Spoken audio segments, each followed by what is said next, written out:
थोर पुरुषांचा अनादर केला तर खपवून घेणार नाही, इंडिया आघाडीचा इशारा. बाळ, फ्रीजमधून श्रीखंड काढ ना. आम्ही पूर्वी घरीच बनवायचो श्रीखंड. त्याची चवच वेगळी होती. आता काय सगळं रेडीमेड. आजी, हे श्रीखंड खाऊन बघ. आज तुझ्या आईनं घरीच बनवलं की काय? हे आहे गोकुळचं श्रीखंड. अगदी जिभेवर रेंगाळणार. जिभेवरच नाही तर मनावरही रेंगाळणार. गोकुळ श्रीखंड, मनावर रेंगाळ. दिल्लीतील महाराष्ट्र सदन या ठिकाणी महायुतीच्या काळात छत्रपती शाहू महाराज आणि महाराष्ट्राचे पहिले मुख्यमंत्री स्वर्गीय यशवंतराव चव्हाण यांचे पुतळे बसविण्यात आलेत. मात्र हे पुतळे त्यांच्या व्यक्तिमत्वाशी पूर्णपणे विसंगत असल्याने याबद्दल खासदार छत्रपती शाहू महाराज यांनी खंत व्यक्त केली होती. विविध पक्षांनी संघटनांनी हे पुतळे बदलण्याची मागणी केली होती, मात्र याची राज्य शासनाकडून दखल घेण्यात आली नाही.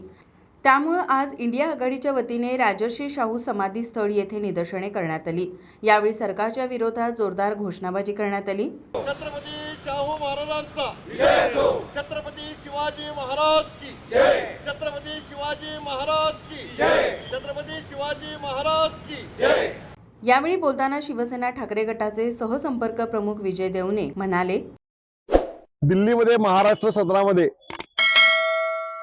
छत्रपती राजर्षी शाहू महाराज, महाराष्ट्राचे पहिले मुख्यमंत्री यशवंतरावजी चव्हाण यांचा पुतळा ज्या पद्धतीनं त्यांच्या व्यक्तिमत्वाला विसंगती असा करणार आहे, याबद्दल 2024 साली महाराष्ट्राचे उपमुख्यमंत्री कैलासवासी अजितदादा पवार यांनी हे पुतळे बसवले जातील अशा प्रकारची एक सभागृहामध्ये शब्द दिलेला होता.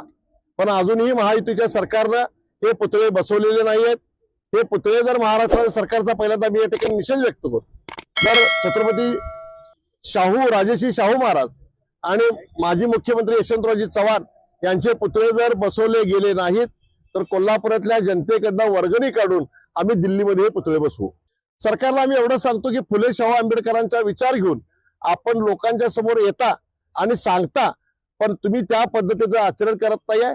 म्हणून या ठिकाणी आम्ही त्यांना इशारा देतो की या पद्धतीनं ज्या थोर पुरुषांचा जर अनादर केला गेला तर आम्ही खपवून घेणार नाही. तसेच कोल्हापूर जिल्ह्यातील महायुतीचे आमदार आणि खासदार याविषयी गप्प का, असा सवालही यावेळी उपस्थित करण्यात आला.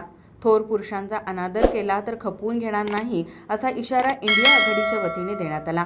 यावेळी शिवसेना ठाकरे गटाचे उपनेते संजय पवार, राष्ट्रवादी काँग्रेस शरद पवार गटाचे जिल्हाध्यक्ष व्ही पाटील, शिक्षक नेते भरत रसाळे, के पोवार, कॉम्रेड दिलीप पवार, रवी जाधव, अनिल लवेकर, सुभाष देसाई, शुभम शिरहट्टी, अनिकेत भोसले, राजू यादव, शंकर काठाळे, विशाल देवकुळे आदी उपस्थित होते.